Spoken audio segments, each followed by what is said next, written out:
All right, so welcome to the Heatmiserable podcast, episode number 2. This is the episode where we bring in Mike and we meet Mike. So hopefully he and I will be able to work this out and continue to do this together. So this was the brainstorm, Mike. I don't know if you watched episode number 1. This was the brainstorm I had where I was up till about 3:30 in the morning and decided. First of all, I don't know why I didn't think of this sooner. But I think it's because of COVID. I never thought that we could actually do this via Zoom because there was no Zoom before it. So this should work out great. I can't believe with all the times we've been together, we never came up with this. With all no, even that time last year when we smoked in the bathroom, you would have thought then we would have reinvented ourselves on this one. You would have thought that, yeah. Yes. So I don't know if you remember, I was telling people in the first one that we actually met at the Y when the kids were like 5 years old, right? Walking around. Did you remember that? Walking around the upstairs at the Y and the kids were playing that ridiculous flag football thing.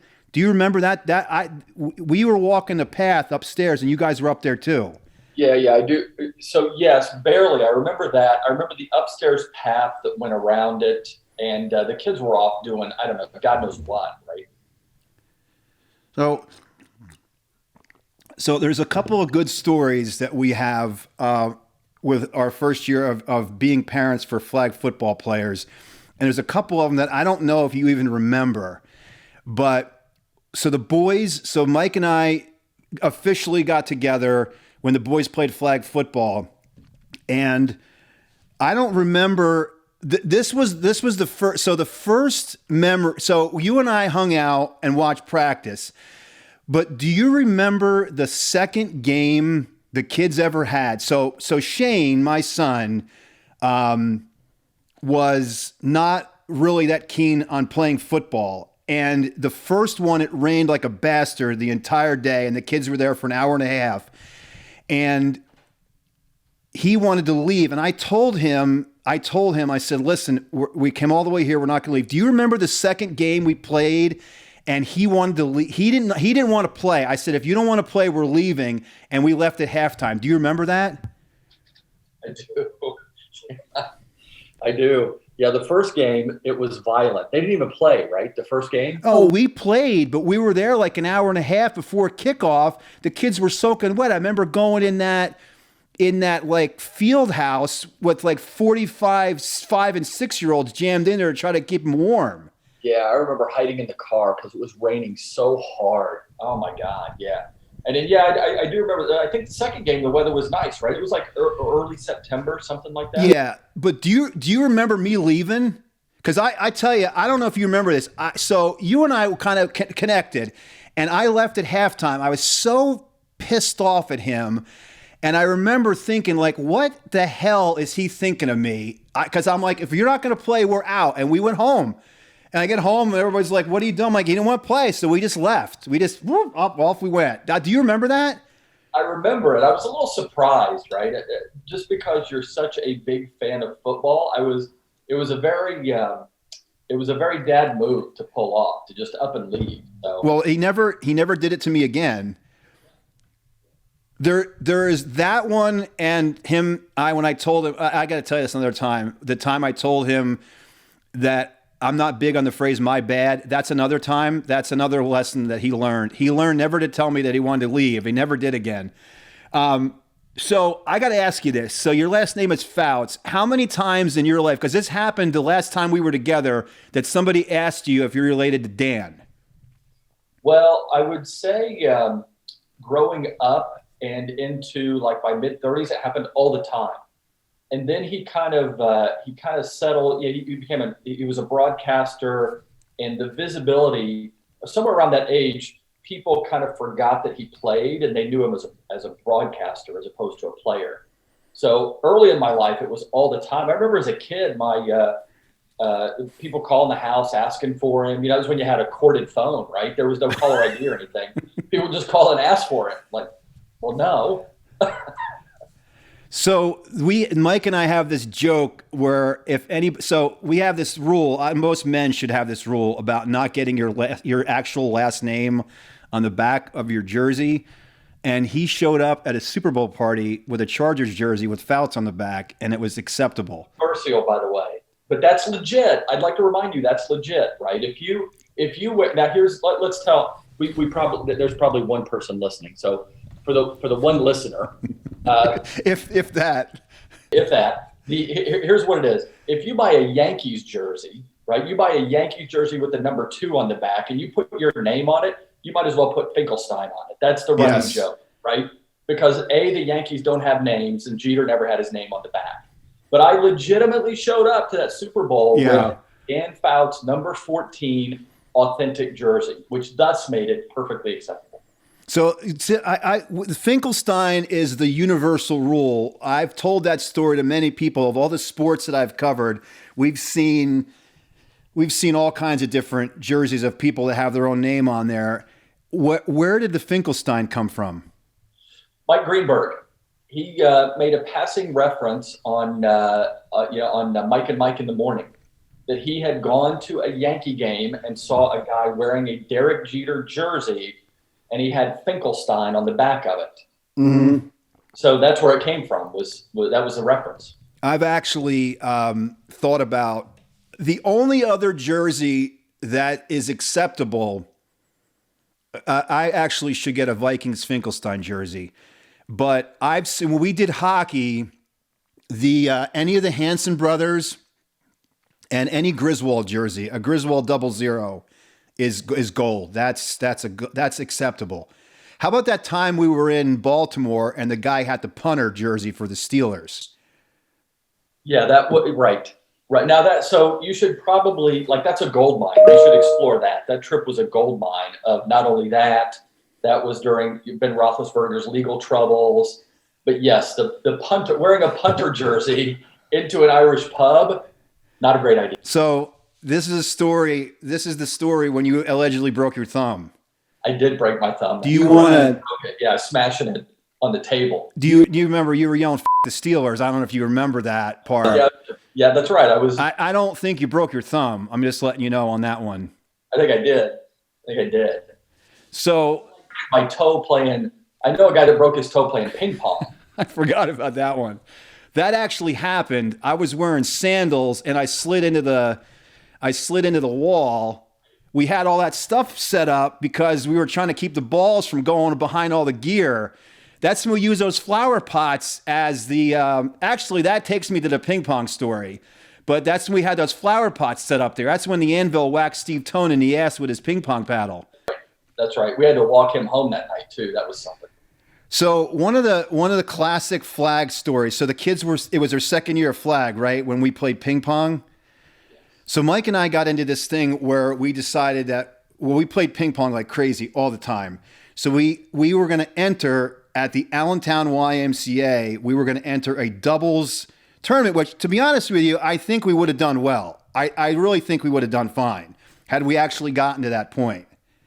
So we decide we're going to go up there. So the kids played flag football in the morning on a grass field, and we go up there, and the guys, so I don't know how to word this without actually wording it. I gotta say what we witnessed when we walked in there, right? So we were a little intimidated. There was a woman in a wheelchair who kicked ass. She was like a Paralympic champion. And I remember saying to Mike, so the guy says to us, you guys have to play. We got to get you a couple of singles matches so we can rate you, so we can seed everybody correctly. That was how that went, right? So I just said, if I get her, she's going to kick my ass. I'm going to be done.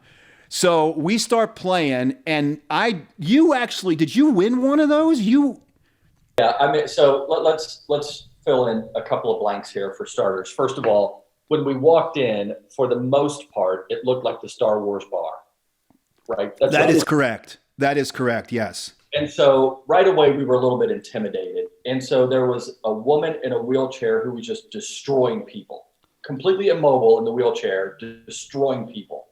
There was a guy who looked like the crypt keeper. Like he might have actually been dead, right?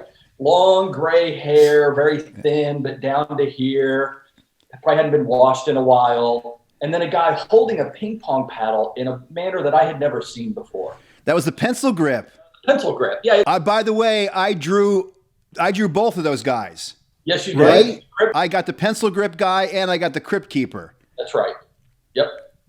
So we're playing, and I'm in the middle of playing the crypt keeper, and that was when we were putting we put illegal substances on our paddles. I had this cheapy, I don't even know if, I think the paddle was from like Walmart or something, and I didn't have the real good tacky side, and I had anything you can think of on that. There was soda on there to get it tacky, and he called me out. He's like, what do you got on that? What do you got on that? Let me see that thing. And then he went and kicked my ass. But that's when the irony was he called. I think he was up like 4-0, and to that point it had not been competitive. It wasn't even close. Yeah, you had no chance. He still called you out. So we're playing, and you were off. I think you were off on the side when they noticed some grass clippings on the ground. Everywhere, because that was from my shoes, because we were running around the field, and that's when the guy goes, who the hell brought grass in here? Because remember those guys were wearing special ping pong shoes and everything?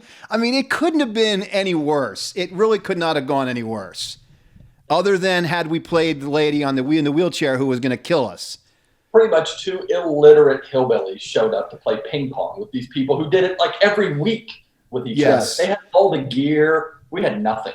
So we took a break. We went to Arby's, had lunch, and then went home and we watched football and drank beer. That was it. That was the end of that. I ran into that guy, Fred Kistler. I'll never forget his name. I ran into him at Sports Fest, and I interviewed him, and I sure as hell did not bring that story up. I'm glad you did. Because there was no way in hell I wanted to admit that. I don't think he would have remembered, but there was no way in hell I wanted to bring that story up. He would have remembered that grass. It was everywhere. That was sacred. That whole floor, those guys. When we walked in, and the guys. By the way, that's a good one about. It looked like the bar from Star Wars. That's about right. The guys were stretching and wearing their special shoes, and then some of them hadn't even shoes. I still think we would have done okay. Remember, we went through the seeding, right? And I think I won one game. I think we played 3 games, right, against 3 people. Yeah. And I won 1 and lost. I think you lost all 3. And the Y was an old school building. And so they go, okay, we're going to take this break for lunch, and then we'll come back and do seedings. We went into like an old classroom, and we debated, hey, what should we do here? Should we stick around or go? Finally, it was like, hey, you know what? I'm hungry. Let's go to Arby's. Yeah, I don't remember there being much debate. I remember sitting at Arby's and deciding that was one of the most relieved moments of my life, is realizing that we were getting the hell out of there, and then to go watch Sunday Ticket. How about, so here's another ping pong story. We'll get into sports at some point. We decide. So Mike's got his ping pong table set up in his garage. And now this is when Mike lived near me, and it's actually a good thing, more ways than one, that you don't still live not near me, because I think we would have killed each other by now. Not in a bad way, but I think, especially after that last Indy trip. But we're playing ping pong in his garage, and it's late, right? It's probably like 11:30 maybe? Quite that late. It was after 10 o'clock, but I don't think it was quite midnight, right? So it's probably 11-ish. And so his garage is facing the neighbor's house, and I'm looking out the garage, and his back is to the driveway, and across the driveway comes. To be honest with you, I didn't even know it was your neighbor. I did not know. I see this hot blonde in what is definitely not something you should be wearing out at night to come over to a bunch of guys to tell them that they're too loud. And he's rambling on and ranting and raving, and I'm trying to get his attention and pointing that she's coming, and I don't know what to do. And then she's yelling at us because her husband's trying to sleep. Now, I still, to this day, cannot believe that she would come out knowing that it's not like, it's not like, well, it's 2 guys. Like, we're. Weird. That was weird. It was And by the way, she was wearing something straight. It was pink. I will never forget it. It was pink, light pink, and it was straight out of Victoria's Secret. Yes. Right? Like it wasn't a bathrobe like your mom would wear. It was lingerie. And she just parades right up to us and starts chewing ass for being too loud. I just remember that was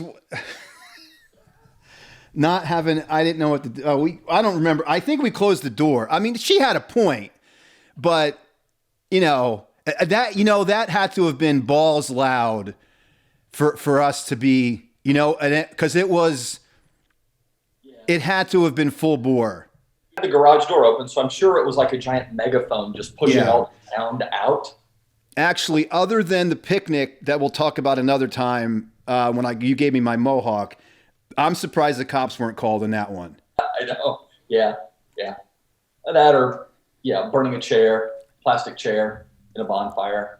So I kind of gave a history of me. I'm gonna wrap this. This can go on for half an hour. So you're a Colts fan. You're from Indianapolis? I just give a little background on. How about my story about Johnny Unitas? Did you like that one? Yes. Yeah. Now, did you like? By the way, my dad would always call guys intentionally. He would call them the wrong. I didn't know. I thought it was Johnny Unitas probably till I was like 12 years old. That's something. What was it? A simple one for you when the Colts left? That's why you liked them. So growing up in Indiana, there was really no major sports team other than the Pacers, right? But everybody's basketball crazy in Indiana, but it's IU or Purdue, right? It really wasn't the Pacers. And so the Colts moved to town when I was 14. And so, at first I really wasn't into them because you were flooded. They were the new shiny object and they were horrible, right? They were awful in those early years. And, but then, as I got older, you would go to the games. My dad and his work had season tickets, so you'd go periodically. But then they started to get a little bit better with Jim Harbaugh, and they had Eric Dickerson, if you remember that. Yeah.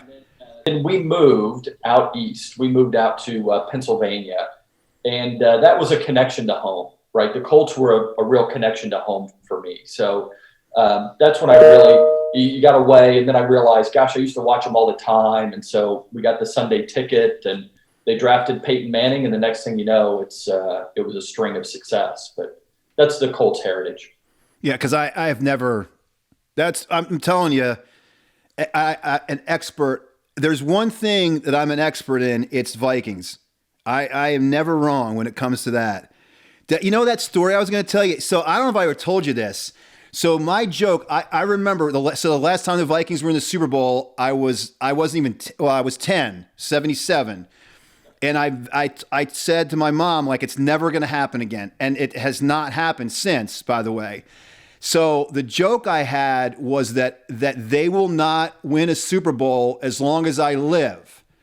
So when I found out in 2018, it was within probably an hour or two when everybody was in my room, and I didn't know how serious. I mean, it's not a big deal, but I didn't know how. And I told Angela, I said, well, everybody bet on the Vikings this fall, because my joke was, if when I die, they're going to win a Super Bowl. So I said, well, bet on them now, because that apparently wasn't funny. That was not a. That didn't go over well. I heard about that. Yeah, that's funny, by the way. It's a good one, but that did not go over well. No. All right. Well, I wanna wrap this up because I got a million of them, but we'll go for another time. Before we go, I don't want to touch on the college football thing because that's for another time. And I didn't watch any of this because I'm having a hard time watching these standalone games because Red Zone has ruined me.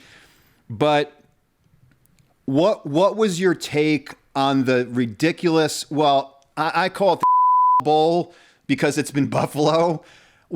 How did you watch any of that game that was completely altered because of the violent winds in Buffalo? Which, by the way, I don't know how anybody can live there. I don't know how anybody can live up there. Can you imagine? I did watch it.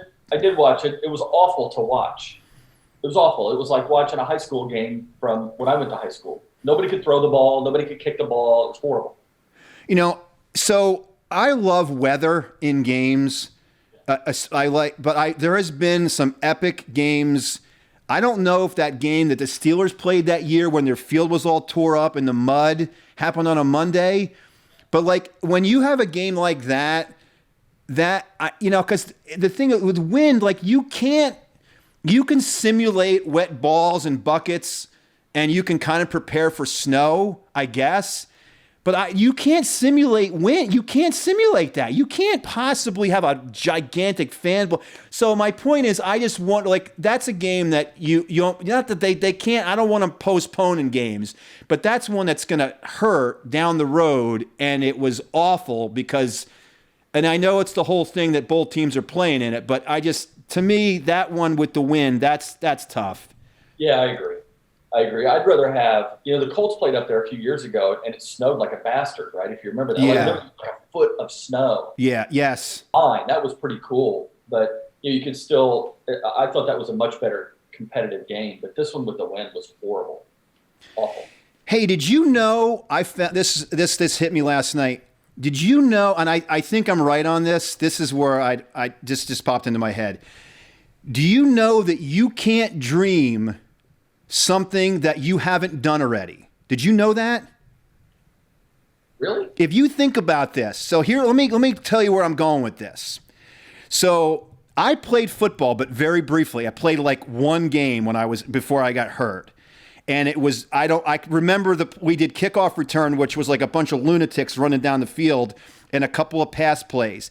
But I have dreams all the time because I wish I could play. I wish I could suit up and play football, but I never, ever, ever get in the game. I never get in. And I think it's because my brain can't simulate what I've actually done. Like if you've raced a car or you skied or I've never jumped out of an airplane in a dream either because I've never done it. I don't think this is the realization I came to last night. I don't think you can dream something you haven't done already. Have you ever dreamed that you got drunk and waved your around in a guy's face before? Well, that never happened.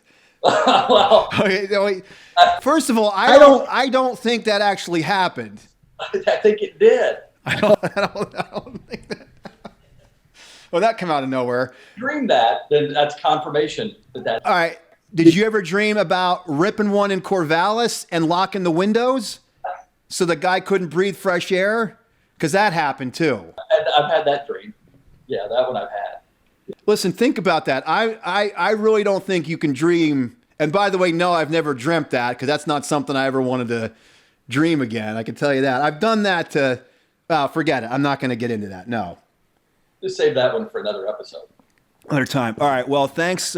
Thanks. So this will be good. We'll touch on some different topics. I got a couple notes. I don't really want to prepare you for what I'm going to go with because I think it'll be better that way. Perfect. All right. So hopefully people enjoyed it out there. The Heatmiserable, which by the way, I came up with that name a bunch of years ago. That I kind of like that one because I think that explains. Do you like my shirt, by the way?